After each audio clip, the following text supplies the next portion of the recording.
Hello guys. मेरा नाम है काव्या। मैंने एक के ड्रामा स्टोरी लिखी है। तो आप लोग इसे सुनकर मुझे बताएं कि ये कैसी है। एल चैप्टर 1, पहली मुलाकात। वह पल बार बार उसकी आंखों के सामने आ जाता था। रेयांश मल्होत्रा की आंखों में वो खामोश बेचैनी थी। जब दिव्या ने पहली बार उससे कहा था, काश तुमने किसी पर भरोसा करना सीखा होता। और फिर चुपचाप वह दरवाजा बंद कर चली गई थी। वो शाम अब भी उसके सीने में धड़कती थी, जैसे कोई किताब अधूरी रह गई हो। लेकिन तब जब पहली बार उनकी मुलाकात हुई थी, किसी ने नहीं सोचा था कि दो बिल्कुल अलग दुनिया के लोग कभी इस कदर एक दूसरे की जिंदगी में उतर जाएंगे। मुंबई का मानसून अपने चरम पर था। तेज बारिश, ट्रैफिक जाम और भीड़ भाड़ से भरी सड़कें, भीगे हुए पत्तों की महक और हवा में घुलती मिट्टी की गंध के बीच एक लड़की भीगती हुई तेजी से एक इमारत की ओर बढ़ रही थी। उसका नाम था दिव्या वर्मा। लखनऊ से आई एक साधारण लेकिन महत्वाकांक्षी फैशन डिजाइनर। उम्र लगभग 23 साल। आंखों में भरोसा कम और सपनों का बोझ ज्यादा। ये उसका पहला दिन था, एक बड़ी फैशन कंपनी में इंटर्नशिप के लिए। बारिश ने देर करवा दी थी और उसका मोबाइल पहले ही बंद हो चुका था। घबराई हुई, गीले बाल और फोल्डर संभालती वह जैसे तैसे ऑफिस की लॉबी में पहुंची। और ठीक उसी क्षण, जैसे किस्मत ने सीन प्लान कर रखा हो, वो दरवाजा खुला और वह उससे टकरा गई। उससे मतलब रेयांश मल्होत्रा। सिर्फ नाम ही नहीं, एक परछाई था वो। लंबा, सधे हुए कदमों वाला, आंखों में बर्फ सी ठंडक और चेहरे पर स्थिरता ऐसी कि कोई उसकी मौजूदगी से सहम जाए। उसने दिव्या को देखा। नजरों में कोई सवाल नहीं था, पर ठहराव जरूर था। दिव्या ने हड़बड़ाते हुए माफी मांगी, फाइल्स समेटी और धीरे से कहा, सर, मुझे इंटर्नशिप के लिए आना था, देर हो गई। कोई जवाब नहीं आया। वो बस उसे देखता रहा, फिर बिना कुछ कहे अंदर चला गया। दिव्या को कुछ समझ नहीं आया, पर अगले ही पल जब रिसेप्शनिस्ट ने बताया कि वही कंपनी के सीईओ हैं, तो उसका दिल धड़कना बंद कर गया।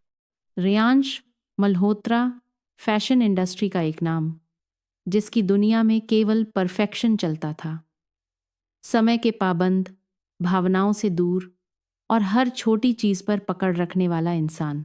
ऑफिस में कोई उनसे मजाक करने की हिम्मत नहीं करता था।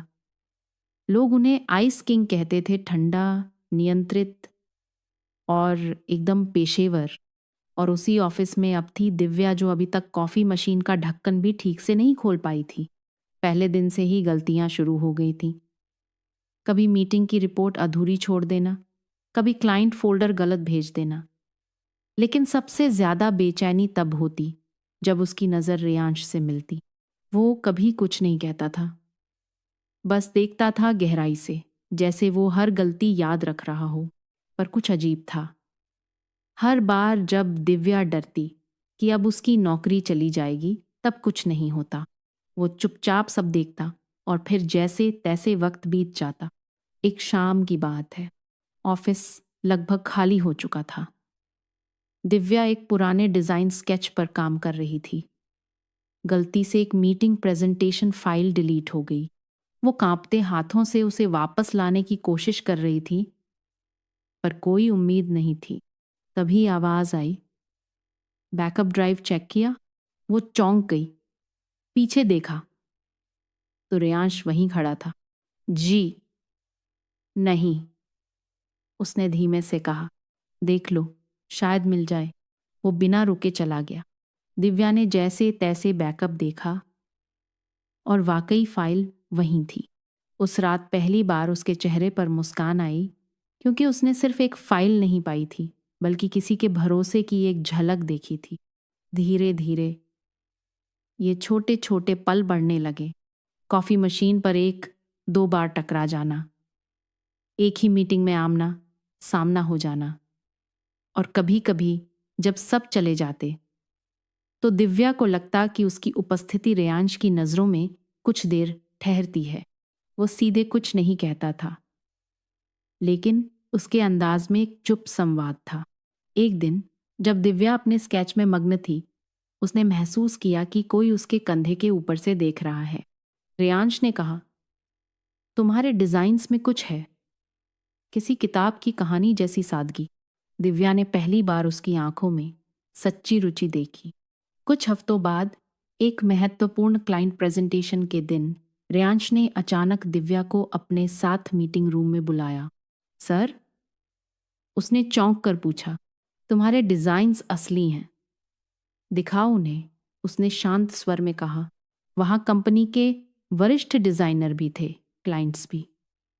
दिव्या कांपते हाथों से अपनी स्केचबुक लेकर गई। वो बोली नहीं, सिर्फ डिजाइन सामने रखे। प्रेजेंटेशन खत्म हुआ तो कमरे में सन्नाटा था। फिर धीरे धीरे सराहना शुरू हुई। क्लाइंट्स ने कहा, इट्स फ्रेश, इट्स रियल। जब दिव्या बाहर निकली, रेयांश दरवाजे पर खड़ा था। उसने कहा, कभी अपने आप को छोटा मत समझो, टैलेंट पद का मोहताज नहीं होता। दिव्या कुछ कह नहीं पाई, लेकिन उस दिन उसने खुद को किसी नए आयाम में खड़ा पाया। और उस दिन के बाद कुछ बदल गया था। रेयांश अब सिर्फ सीईओ नहीं रह गया था, वो एक रहस्य था जिसे दिव्या समझना चाहती थी। वो अब भी कम बोलता था, पर उसकी खामोशी अब अलग लगती थी, जैसे उसमें किसी और जिंदगी की परछाई छिपी हो। कहानी अब शुरू हो चुकी थी। जिस मुलाकात को दिव्या एक हादसा समझ रही थी, वो दरअसल एक धागा था, दो जिंदगियों को बांधने वाला। एक कहानी जो आगे चलकर किसी के टूटे भरोसे और किसी की नर्म उम्मीदों का संगम बनने वाली थी।